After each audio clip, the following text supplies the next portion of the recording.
मेरे प्यारे देशवासियों, नमस्कार। आज देव दीपावली का पावन पर्व है। आज गुरु नानक देव जी का भी पवित्र प्रकाश पर्व है। मैं विश्व भर में सभी लोगों को और सभी देशवासियों को इस पावन पर्व पर हार्दिक बधाई देता हूं। ये भी बहुत सुखद है कि 1.5 साल के अंतराल के बाद करतारपुर साहिब कॉरिडोर अब फिर से खुल गया है। साथियों, गुरु नानक जी ने कहा है, बीच दुनिया सेवी कमाइए त दरगिही बेसन पाइए। यानी संसार में सेवा का मार्ग अपनाने से ही जीवन सफल होता है। हमारी सरकार इसी सेवा भावना के साथ देशवासियों का जीवन आसान बनाने में जुटी है। न जाने कितनी पीढ़ियां जिन सपनों को सच होते देखना चाहती थी, भारत आज उन सपनों को पूरा करने का भरपूर प्रयास कर रहा है। साथियों, अपने 5 दशक के सार्वजनिक जीवन में मैंने किसानों की परेशानियों को, उनकी चुनौतियों को बहुत करीब से देखा है, महसूस किया है। इसलिए जब देश ने मुझे 2014 में प्रधानमंत्री के रूप में सेवा का अवसर दिया, तो हमने कृषि विकास, किसान कल्याण को सर्वोच्च प्राथमिकता दी। साथियों,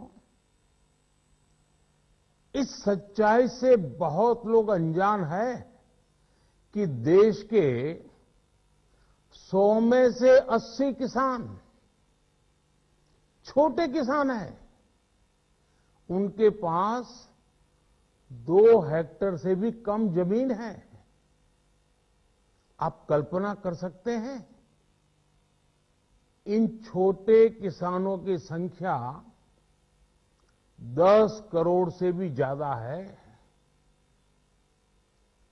उनकी पूरी जिंदगी का आधार यही छोटी सी जमीन का टुकड़ा है। यही उनकी जिंदगी होती है। और इस छोटी सी जमीन के सहारे ही वो अपना और अपने परिवार का गुजारा करते हैं। पीढ़ी दर पीढ़ी परिवारों में होने वाला बंटवारा इस जमीन को और छोटा कर रहा है।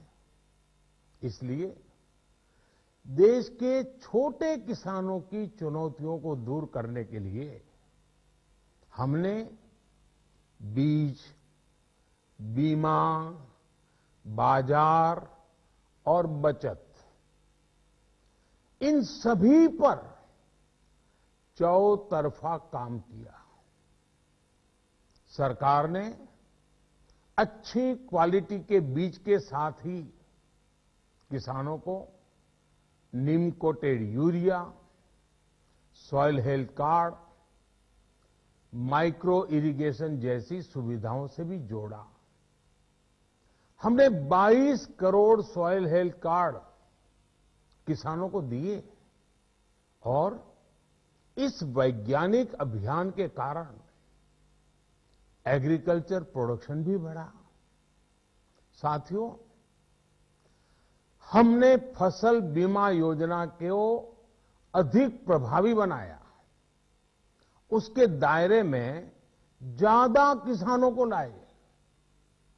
आपदा के समय ज्यादा से ज्यादा किसानों को आसानी से मुआवजा मिल सके, इसके लिए भी पुराने नियम बदले।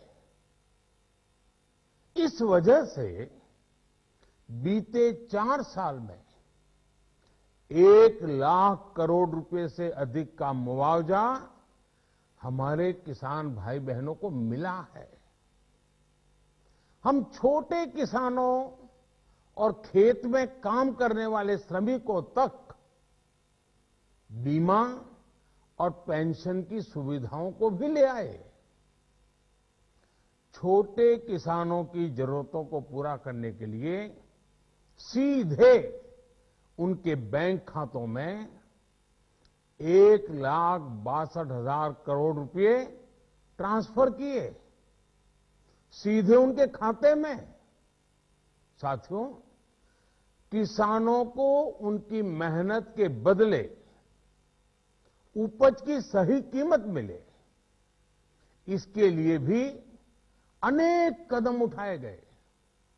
देश ने अपने रूरल मार्केट इंफ्रास्ट्रक्चर को मजबूत किया। हमने एमएसपी तो बढ़ाई ही, साथ ही साथ रिकॉर्ड सरकारी खरीद केंद्र भी बनाए। हमारी सरकार द्वारा की गई उपज की खरीद ने पिछले कई दशकों के रिकॉर्ड तोड़ दिए हैं। देश की 1,000 से ज्यादा मंडियों को ई-नाम योजना से जोड़कर हमने किसानों को कहीं पर भी अपनी उपज बेचने का एक प्लेटफॉर्म दिया।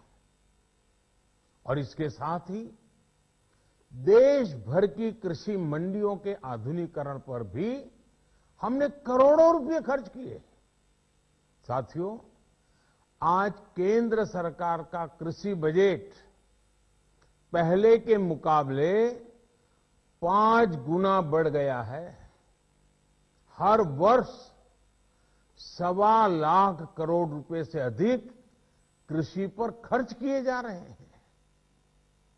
1 लाख करोड़ रुपए के एग्रीकल्चर इंफ्रास्ट्रक्चर फंड के माध्यम से गांव और खेत के नजदीक भंडारण, इसकी व्यवस्था, कृषि उपकरण जैसी अनेक सुविधाओं का विस्तार, ये सारी बातें तेजी से हो रही है।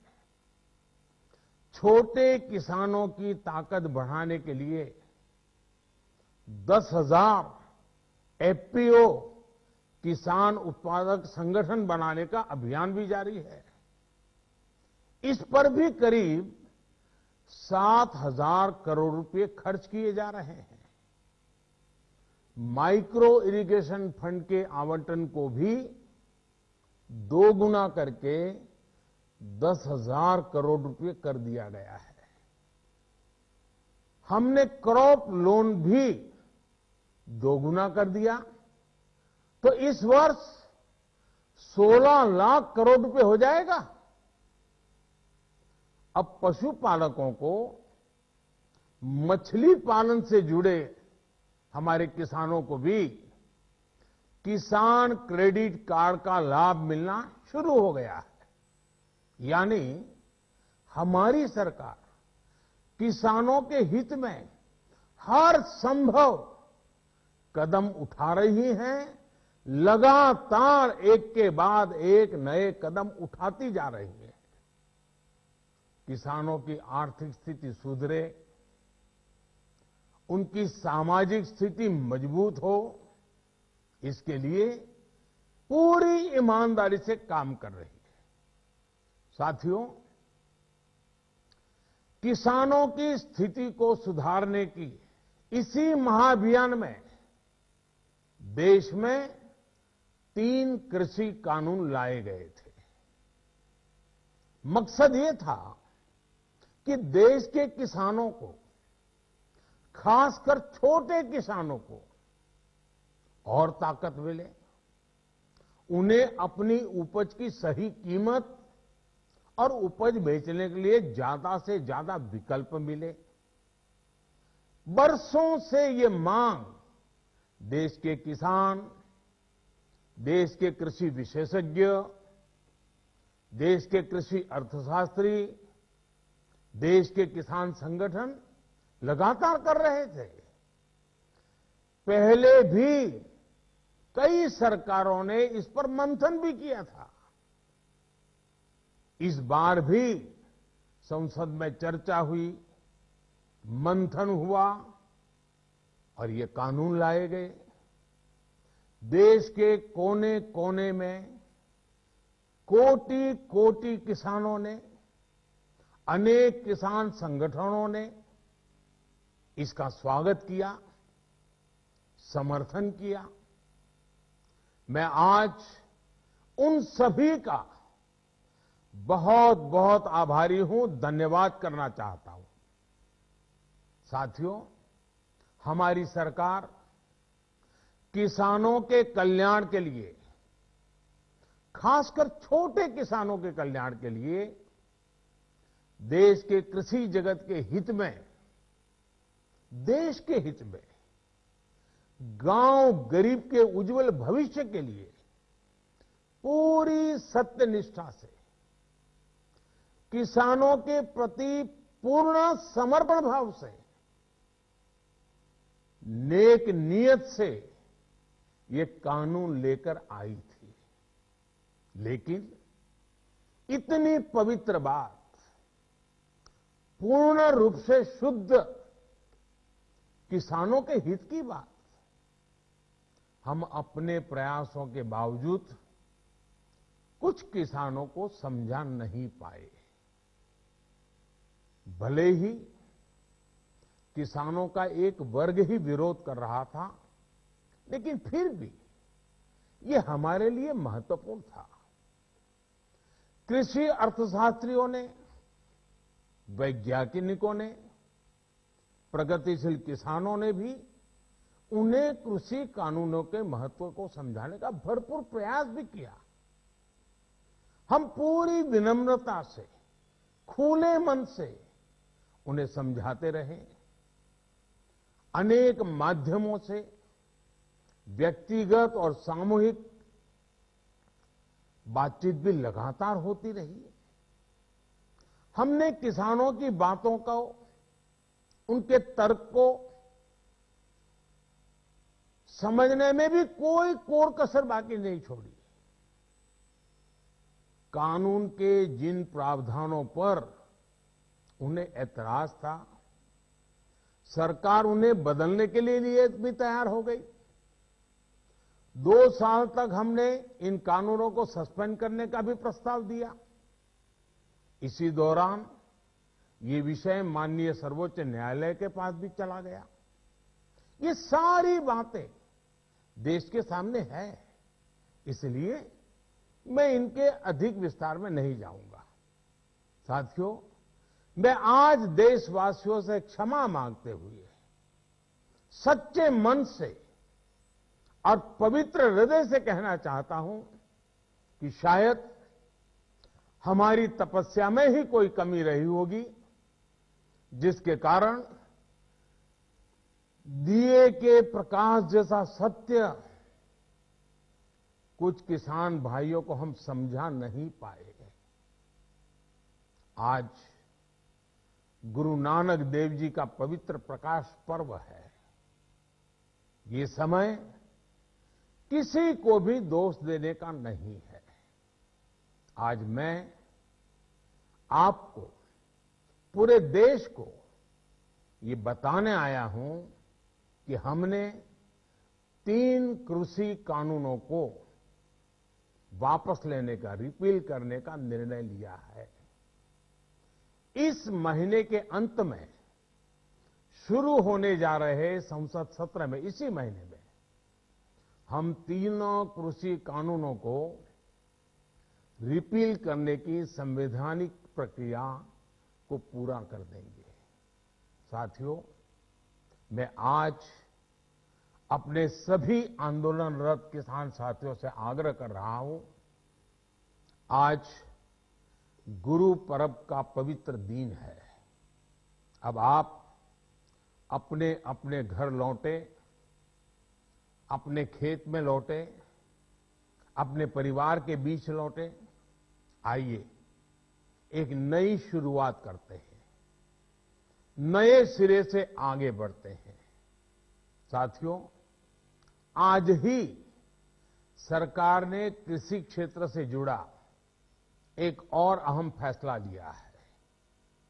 जीरो बजट खेती यानी प्राकृतिक खेती को बढ़ावा देने के लिए देश की बदलती आवश्यकताओं को ध्यान में रखकर क्रॉप पैटर्न को वैज्ञानिक तरीके से बदलने के लिए एमएसपी को और अधिक प्रभावी और पारदर्शी बनाने के लिए ऐसे सभी विषयों पर भविष्य को ध्यान में रखते हुए निर्णय लेने के लिए एक कमेटी का गठन किया जाएगा। इस कमेटी में केंद्र सरकार, राज्य सरकारों के प्रतिनिधि होंगे, किसान होंगे, कृषि वैज्ञानिक होंगे, कृषि अर्थशास्त्री होंगे। साथियों, हमारी सरकार किसानों के हित में काम करती रही है और आगे भी करती रहेगी। मैं गुरु गोविंद सिंह जी की भावना में अपनी बात समाप्त करूंगा। देहि शिवावर मोहे इहे, शुभ कर्मन ते कबहू न टरो। हे देवी, मुझे ये वर दीजिए कि मैं शुभ कर्म करने से कभी पीछे ना हटूं। जो किया किसानों के लिए किया, जो कर रहा हूं देश के लिए कर रहा हूं। आप सभी के आशीर्वाद से मैंने मेहनत में पहले भी कोई कमी नहीं की थी। आज मैं आपको विश्वास दिलाता हूं कि अब और ज्यादा मेहनत करूंगा ताकि आपके सपने साकार हो सके, देश के सपने साकार हो सके। आपका बहुत बहुत धन्यवाद। नमस्कार।